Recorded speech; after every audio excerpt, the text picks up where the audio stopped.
बिस्मिल्लाहिर्रहमानिर्रहीम। शुरू अल्लाह ताला के नाम से जो बड़ा मेहरबान नहायत रहम करने वाला है। अस्सलाम वालेकुम everyone, this is me Urida Ishrat Ali and you are watching chemistry के लिए। तो आज जो मेरा टॉपिक है वो इंट्रोडक्शन ऑफ ऑर्गेनिक केमिस्ट्री है और इसके अंदर आज मैं आप लोगों को इंट्रोडक्शन दूंगी और बेसिक ऑर्गेनिक केमिस्ट्री के बारे में बताऊंगी। तो मैं आप लोगों से ये कहूँगी कि जो लोग ऑर्गेनिक केमिस्ट्री की ABC सीखना चाहते हैं वो इस लेक्चर को स्किप मत कीजिएगा बिल्कुल भी, क्योंकि मेरे लेक्चर का आज एक एक चीज़ और एक एक वर्ड बहुत ज़्यादा इंपॉर्टेंट होगा। तो आज का लेक्चर इतना लंबा भी नहीं होगा, तो वीडियो शॉर्ट होगी, लेकिन वो वीडियो शॉर्ट इसीलिए मैंने बनाई है पहले, ताकि आप लोगों की आप लोग स्किप ना करें और मेरी वीडियो को पूरा देखें। और इससे पहले मैं एक ईमेल का आंसर करना चाहती हूँ यहाँ पे कि मेरे पास कुछ दिनों पहले एक ईमेल आई है जिस पे मुझसे कहा गया है कि मैं पंजाब बोर्ड का कोर्स करवाऊँ, मतलब as compare to Karachi board. Punjab board जो है वो कंप्लीट पढ़ा रहा है और कराची बोर्ड इनकम्प्लीट है। तो ऐसा बिल्कुल भी नहीं है। तो इसलिए नहीं कह रही हूँ कि मैं कराची बोर्ड की स्टूडेंट हूँ, लेकिन मैं आप लोगों को ही बता दूँ कि हर जगह कंप्लीट पढ़ाया जाता है। फ़र्क सिर्फ इतना हो सकता है कि कुछ टॉपिक्स हो सकता है कि जो कराची बोर्ड के सेकेंड ईयर में कंप्लीट हो रहे हैं वो फर्स्ट ईयर में पंजाब बोर्ड ने पढ़े हों, और जो पंजाब बोर्ड ने फर्स्ट ईयर में पढ़े हैं वो कराची बोर्ड में सेकेंड ईयर में हो। तो इस तरीके का चेंज हो सकता है, लेकिन ऐसा बिल्कुल नहीं है कि कराची बोर्ड इनकम्प्लीट है और पंजाब बोर्ड कंप्लीट है। तो आप लोग वीडियो, और अगर आपके कुछ टॉपिक्स जो पंजाब बोर्ड में अभी हैं और वो मेरे सेकेंड ईयर में कवर नहीं हो रहे कराची बोर्ड में, तो वो लोग मुझे ईमेल कर सकते हैं, तो मैं उनसे कुछ लिंक्स शेयर कर सकती हूँ उनके साथ जिससे वो फ़ायदा ले सकते हैं। अच्छा, इसके अलावा मैं ये कहूँगी कि आप लोग प्लीज़ आज के लेक्चर को नोट डाउन कर लीजिए। तो आज का लेक्चर बहुत ज़्यादा इम्पॉर्टेंट है। इसके अलावा आपका कोई भी सवाल है या कोई भी आपको कन्फ्यूजन है तो वो आप मुझे इस ईमेल एड्रेस के थ्रू आप मुझसे पूछ सकते हैं। और इसके अलावा मेरा ये फेसबुक पेज है, तो आप यहाँ पे जाके फेसबुक से अपडेट भी ले सकते हैं मेरी सारी चीज़ों के बारे में। तो आप जो है वो मुझसे कनेक्टेड रहें। और अब बग़ैर टाइम वेस्ट किए अब हम अपना लेक्चर स्टार्ट करते हैं।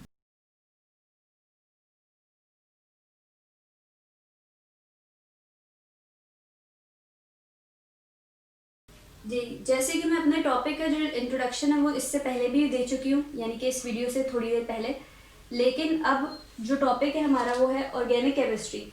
ऑर्गेनिक केमिस्ट्री से थोड़ा से पहले अगर हम जाएं तो हम पहले केमिस्ट्री को देखते हैं कि केमिस्ट्री क्या होती है।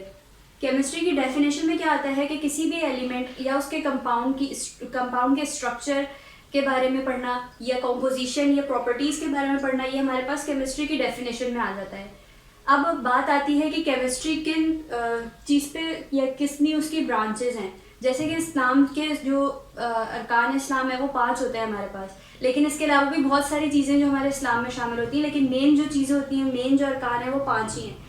तो इसी तरीके से केमिस्ट्री की भी बहुत सारी ब्रांचेज हैं, लेकिन जो ये 4 मैंने लिखी हुई हैं ये बिल्कुल मेन ब्रांचेज होती हैं केमिस्ट्री की। इनके अलावा भी केमिस्ट्री की ब्रांचेज होती हैं, जैसे कि अप्लाइड केमिस्ट्री हो गई, एनालिटिकल तो मेन है, लेकिन अप्लाइड केमिस्ट्री, इंडस्ट्रियल केमिस्ट्री हो गई, पॉलीमेरिक केमिस्ट्री हो गई, और इसके अलावा जो है वो बायोकेमिस्ट्री हो गई। ये भी केमिस्ट्री ही की ब्रांचेज होती हैं, लेकिन जो मेन ब्रांचेज हैं जो वो ये 4 होती हैं: physical, inorganic, organic and analytical. अब फिजिकल केमिस्ट्री में होता क्या है कि फिजिकल केमिस्ट्री में जितनी भी केमिकल काइनेटिक्स की चीज़ें होती हैं या रेट ऑफ रिएक्शन वगैरह, ये सब जो होती हैं, थर्मोडायनामिक्स, ये सब हमारे पास फिजिकल केमिस्ट्री में आ जाती हैं, जो कि हमने फर्स्ट ईयर में अपने 11th ग्रेड में आपने कवर कर ली हैं। जो कराची बोर्ड का 11th ग्रेड है और 11th ग्रेड में जो है वो 90% पोर्शन आपका फिजिकल केमिस्ट्री का होता है और 10% पोर्शन जो होता है आपका वो इनऑर्गेनिक केमिस्ट्री से आता है। ठीक है, अब इनऑर्गेनिक केमिस्ट्री में क्या होता है कि हमारे पास इनऑर्गेनिक केमिस्ट्री में हम क्या पढ़ते हैं, इनऑर्गेनिक केमिस्ट्री में हम सारे एलिमेंट्स के बारे में और उनके कंपाउंड्स के बारे में पढ़ते हैं, अदर देन या एक्सेप्ट कार्बन कंपाउंड्स। ठीक है, कार्बन कंटेनिंग कंपाउंड्स। और इनऑर्गेनिक केमिस्ट्री में जो है हम सिर्फ कार्बन कंपाउंड्स की स्टडी नहीं करते हैं, कार्बन कंपाउंड्स के सिर्फ ऑक्साइड की स्टडी करते हैं, जैसे कि कार्बन डाइऑक्साइड हो गया, कार्बन मोनोऑक्साइड हो गया। तो जो ऑक्साइड्स ऑफ कार्बन होते हैं हम उनकी स्टडी, और इसके अलावा जितने भी एलिमेंट्स हैं पीरियोडिक टेबल में उनकी और उनके कंपाउंड्स की स्टडी हम इनऑर्गेनिक केमिस्ट्री में करते हैं। ठीक है, बात आती है ऑर्गेनिक केमिस्ट्री। ऑर्गेनिक केमिस्ट्री में जितने भी कार्बन कंटेनिंग कंपाउंड्स होते हैं हमारे पास, यानी कि हाइड्रोकार्बन्स होते हैं, और इसके अलावा जितने भी कार्बन कंटेनिंग कंपाउंड्स हैं उन तमाम चीज़ों की स्टडी हम ऑर्गेनिक केमिस्ट्री में करते हैं, ठीक है। और एनालिटिकल केमिस्ट्री की अगर हम बात करें तो एनालिटिकल केमिस्ट्री में ये एनालिटिकल केमिस्ट्री से इतनी नो हाउ नहीं होगी, लेकिन ये सिर्फ जस्ट फॉर नॉलेज बता रही हूँ कि एनालिटिकल केमिस्ट्री में हम किसी भी इंस्ट्रूमेंट का यूज़ या हमें किसी भी चीज़ को मेथड देना है या कोई भी एक्सपेरिमेंट है उसको किस मेथड पे या उसको क्या कंडीशंस देनी है, उन तमाम चीज़ों के बारे में सोचना या उनके बारे में उनका हल निकालना, वो एनालिटिकल केमिस्ट्री में आता है। यानी कि जो एनालिटिकल केमिस्ट होगा वही वो चीज़ें बता सकता है, ठीक है। तो ये चीज़ें या ये कैलकुलेशन बेस्ड केमिस्ट्री, ये वाली जो फील्ड है वो कैलकुलेशन बेस्ड होती है एनालिटिकल केमिस्ट्री। और ये जो है वो इस स्टेज पे यानी कि इंटरमीडिएट पे इतना इससे नो हाउ नहीं है। ये आगे जाके कोई अगर किसी को बीएस करना है केमिस्ट्री में तो वो वहाँ जाके एनालिटिकल केमिस्ट्री के बारे में पढ़ेगा, ठीक है। तो आज जो हमें कवर करना है यानी कि 12th ग्रेड की जो केमिस्ट्री है उसके अंदर हमारे पास दो पोर्शन है, एक तो इनऑर्गेनिक का पोर्शन है, एक ऑर्गेनिक का पोर्शन है। और ये 50-50 होता है, 50% इनऑर्गेनिक का पोर्शन आता है और 50% हमारे पास ऑर्गेनिक का पोर्शन होता है, ठीक है। तो अब जो हम स्टार्ट करने जा रहे हैं वो ऑर्गेनिक का पोर्शन है। और मैं आप लोगों को ये सजेस्ट करूँगी क्योंकि मेरे पास जगह कम है और अगर मैंने यहीं से ऑर्गेनिक के लिए फ्लो चार्ट स्टार्ट किया तो मेरे पास जो है वो जगह आगे ख़त्म हो जाएगी और फिर वो फ्लो चार्ट का तोड़ना पड़ेगा। तो इसलिए मैं ये रेस करके लोगों को जो है वो ऑर्गेनिक केमिस्ट्री का फ्लो चार्ट स्टार्ट करूँगी। लेकिन जो बच्चे मेरे साथ कॉपी डाउन कर रहे हैं वो जो है वो ऑर्गेनिक केमिस्ट्री के नीचे से ही आप जो है वो फ्लो चार्ट कंटिन्यू करें। ओके, जैसे कि मैंने अभी इससे पहले आप लोगों को केमिस्ट्री के जो 4 मेन ब्रांचेस थी उनकी डेफिनेशन बता दी है। तो इसके बाद हम स्टार्ट करें ऑर्गेनिक केमिस्ट्री और इसकी भी जो मेन डेफिनेशन है, मैं अभी ऑर्गेनिक केमिस्ट्री की हिस्ट्री नहीं पढ़ा रही क्योंकि मैं एक जनरल लेक्चर दे रही हूँ अभी, तो इसलिए मैं इसमें हिस्ट्री नहीं इंक्लूड कर रही। तो जब मैं हिस्ट्री पढ़ाऊँगी तो वो अलग से चैप्टर का आपके लेक्चर में इंक्लूड होगी, ठीक है। तो ऑर्गेनिक केमिस्ट्री की जो जनरल डेफिनेशन है उसमें ये डेफिनेशन है कि हम स्टडी करते हैं इसमें हाइड्रोकार्बन्स और कार्बन कंटेनिंग कंपाउंड्स की, ठीक है। तो ये प्योरली कार्बन के बारे में जो स्टडी होती है वो ऑर्गेनिक केमिस्ट्री में आती है, कार्बन एंड इट्स कंपाउंड, ठीक है। तो कार्बन ऑर्गेनिक केमिस्ट्री की भी हमारे पास जो ब्रांचेज मैं नहीं कहूँगी, ऑर्गेनिक केमिस्ट्री जो है वो इन 4 चीज़ों पे आपके पास बेस करती है। जैसे कि अभी हमने केमिस्ट्री के बारे में पढ़ा, वो भी 4 मेन ब्रांचेस हमने उसकी पढ़ी। इसी तरीके से जो अब मैं पढ़ाने जा रही हूँ आपको वो ऑर्गेनिक केमिस्ट्री के जो मैं कहूँगी कि ये ऑर्गेनिक केमिस्ट्री की ABC है, ठीक है। जिसको ये आ गई समझ और जिसने ये अलग अलग समझ ली तो उसके लिए ऑर्गेनिक केमिस्ट्री सिर्फ एक खेल रह जाएगा, ठीक है। तो आज हम शुरू करते हैं। जो नंबर 1 है उसमें आ जाएगा हमारे पास IUPAC नोमेनक्लेचर। ये जो है वो सब टॉपिक्स बता रही हूँ ऑर्गेनिक केमिस्ट्री के, ठीक है। तो इनमें जो हमारे पास आएगा वो IUPAC नोमेनक्लेचर है जिसमें कॉमन नोमेनक्लेचर भी इंक्लूड होगा, ठीक है। उसके बाद नेक्स्ट पे आ जाते हैं हम। उसके बाद हम पढ़ेंगे आइसोमेरिज्म। आइसोमेरिज्म के बारे में पढ़ेंगे हम। आइसोमेरिज्म के बाद हम पढ़ेंगे आपका general organic chemistry. General organic chemistry जिसको शॉर्ट फॉर्म में GOC भी कहते हैं, ठीक है, जनरल ऑर्गेनिक केमिस्ट्री। उसके बाद हम लास्ट पढ़ेंगे रिएक्शन मैकेनिज्म, सबसे इम्पॉर्टेंट चीज़ रिएक्शन मैकेनिज्म। अच्छा, तो ये जो 4 है ये आप समझे कि ये ऑर्गेनिक केमिस्ट्री की ABC हैं और अगर आपने इन चारों को समझ लिया तो आपके लिए ऑर्गेनिक केमिस्ट्री जो है वो बिल्कुल हलवा हो जाएगी। अच्छा, मैं एक और बात यहाँ पे बताती चलूँ, पढ़ते हम सब कुछ है लेकिन हम सिस्टमैटिक तरीके से नहीं पढ़ते तो हमारी कन्फ्यूजन दूर नहीं होती। हमारे पास चैप्टर वाइज जो ऑर्गेनिक केमिस्ट्री है वो 6 चैप्टर से स्टार्ट हुई है और वो आखिर 10th 11th तक जाएगी, ठीक है। तो जो हमारे पास हम इसको ऑर्गेनिक केमिस्ट्री को कभी भी चैप्टर वाइज पढ़ेंगे तो ये आपको बहुत मुश्किल करेगी और आपकी कन्फ्यूजन बढ़ाती रहेगी। तो सबसे पहले आप जो है ऑर्गेनिक केमिस्ट्री के लिए मैं सबसे पहले सजेस्ट करूँगी कि उसके जनरल टॉपिक्स आप कवर करें ताकि आप जब चैप्टर वाइज चलें तो आपको जो है वो प्रॉब्लम ना हो। अगर हम यहाँ पे जनरल ऑर्गेनिक केमिस्ट्री और ये सारी चीज़ें अलग अलग लेक्चर्स में कवर कर लेंगे, उसके बाद जब हम चैप्टर को खोलेंगे तो हमें सब कुछ खुद ब खुद आता जाएगा, ठीक है। तो ऑर्गेनिक केमिस्ट्री को ज़ाहिर बुक में तो आपको वो चैप्टर वाइज ही देंगे, चैप्टर वाइज करके दिया हुआ है, लेकिन आपको जो मैं सजेस्ट करूँगी वो आप चैप्टर वाइज नहीं, इस तरीके से अलग अलग टॉपिक्स में वो सारी चीज़ें पहले समझ के कवर करें और उसके बाद आप चैप्टर को खोलें तो आपको हर चीज़ खुद ब खुद आती जाएगी। ठीक है, तो नोमेनक्लेचर, आईयूपीएससी नोमेनक्लेचर जो होगा उसके अंदर हम सारी चीज़ें नोमेनक्लेचर वाली कवर कर लेंगे। इसके बाद हम आइसोमेरिज्म के बारे में पढ़ेंगे। अच्छा, अब ओके, तो अब हम देखते हैं कि आइसोमेरिज्म क्या है। मैं ये थोड़ी जगह की वजह से मिटा रही हूँ, ठीक है, कॉमन नोमेनक्लेचर में यहाँ लिख देती हूँ। आइसोमेरिज्म के अंदर जो चीज़ें हमें कवर करनी है, आईयूपीएससी नोमेनक्लेचर तो जनरल होता है, जब मैं वो पढ़ाऊंगी तो इसके लिए भी एक वीडियो सीरीज आएगी पूरी, इसमें अल्केन, अल्कीन, अल्काइंस वगैरह सबके जो है वो आईयूपीएससी नोमेनक्लेचर होता है। ठीक है, अब हम आइसोमेरिज्म को किस तरीके से डिवाइड करें। आइसोमेरिज्म को जो है डिवाइड करने के लिए मैं ये कहूँगी आप लोगों को, आइसोमेरिज्म भी हमारे पास 2 टाइप्स में होता है मेजरली। ठीक है, कौन सा? स्ट्रक्चरल आइसोमेरिज्म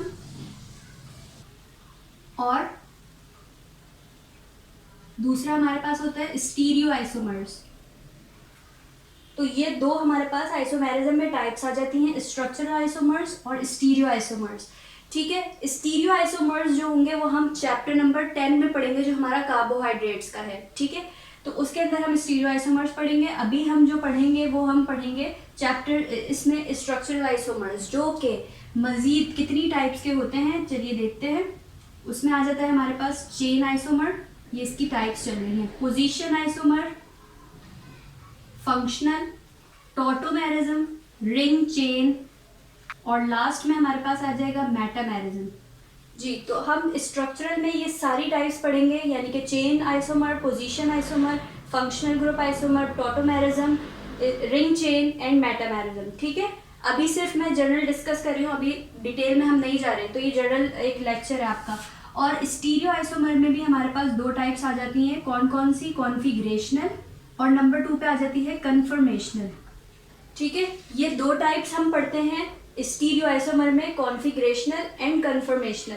अब कॉन्फिगरेशनल की भी मजीद 2 टाइप्स होती हैं हमारे पास, और वो 2 टाइप्स कौन सी होती हैं? ज्योमेट्रिकल।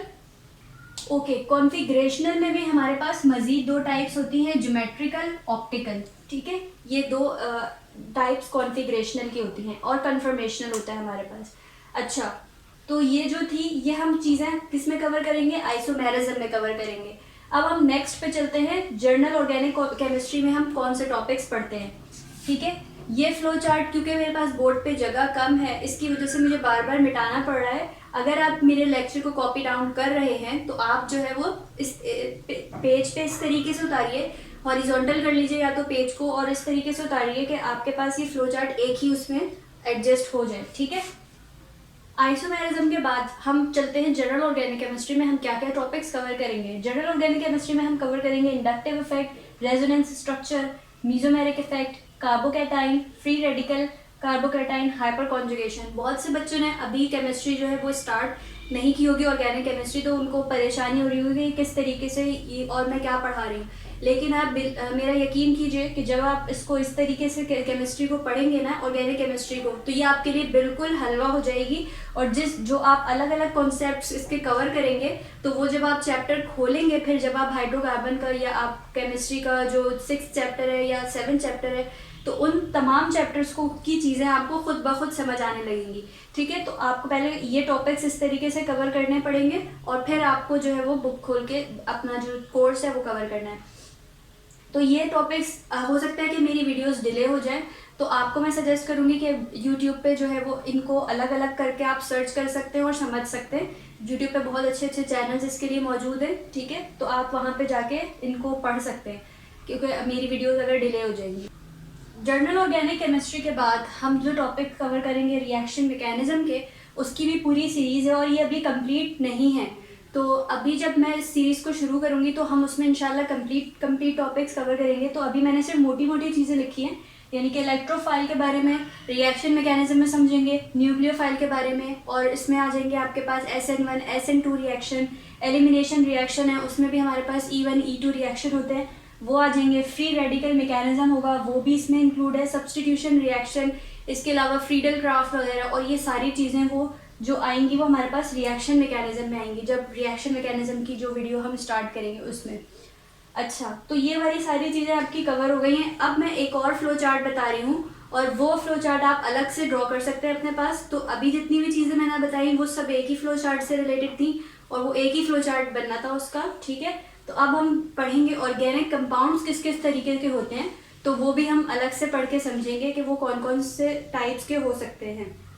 तो अब हम करेंगे ऑर्गेनिक कंपाउंड्स को, पढ़ेंगे कि वो किस किस टाइप के हमारे पास ऑर्गेनिक कंपाउंड्स होते हैं। तो ऑर्गेनिक कंपाउंड्स को हम मेजरली डिवाइड करते हैं 2 सेक्शंस में। और ऑर्गेनिक कंपाउंड हमारे पास होते हैं एसाइक्लिक, यानी जिन्हें हम एलिफेटिक भी कहते हैं। बहुत सारे, यानी कि जब मैं आपके वक्त में, यानी कि मेरा जब इंटरमीडिएट चल रहा था तो मुझे इस चीज़ में बहुत कन्फ्यूजन होती थी। मुझे समझ नहीं आता था कि एसाइक्लिक और एलिफेटिक, मुझे लगता था ये 2 अलग अलग चीज़ें। तो मैं आप लोगों को अब ये इसलिए बता रही हूँ कि आप लोगों की, ताकि अगर किसी के पास, किसी के जहन में ये कन्फ्यूजन है तो वो दूर हो जाए। हमारे पास एसाइक्लिक और एलिफेटिक ये दोनों एक ही कंपाउंड होते हैं, यानी कि एक ही तरह के कंपाउंड होते हैं, यानी कि ओपन चेन जितने भी स्ट्रक्चर्स होते हैं वो हमारे पास एलिफेटिक या एसाइक्लिक के अंदर आते हैं, ठीक है। और दूसरा इसका पार्ट होता है हमारे पास साइक्लिक का। साइक्लिक को हम इसमें जो है वो क्लोज चेन, यानी कि रिंग स्ट्रक्चर पढ़ते हैं, ठीक है। क्लोज चेन और रिंग स्ट्रक्चर भी हम कह सकते हैं, ठीक है। तो ये हम साइक्लिक में पढ़ते हैं। अच्छा, मेजरली तो ये इस तरीके से 2 उसमें डिवाइड होती है ऑर्गेनिक कंपाउंड। इसके अलावा हम एलिफेटिक में मज़ीद डिवीजन करते हैं, सब डिवीजन होगी इसमें भी। और वो कौन सी होती है हमारे पास, एक आ जाते हैं सैचुरेटेड और एक हमारे पास होते हैं एलिफेटिक कौन से, अनसैचुरेटेड। सैचुरेटेड जो होते हैं वो हमारे पास सिंगल बॉन्ड से अटैच होते हैं, सिंगल बॉन्ड चेन होती है और वो सिंपली जो है वो उसमें कोई डबल या ट्रिपल बॉन्ड नहीं होता। जबकि अनसैचुरेटेड में हमारे पास डबल या ट्रिपल बॉन्ड प्रेजेंट होता है, ठीक है। इसी तरह अगर हम बात करें साइक्लिक की, तो साइक्लिक भी मेजरली हमारे पास सब डिवाइड 2 में होते हैं।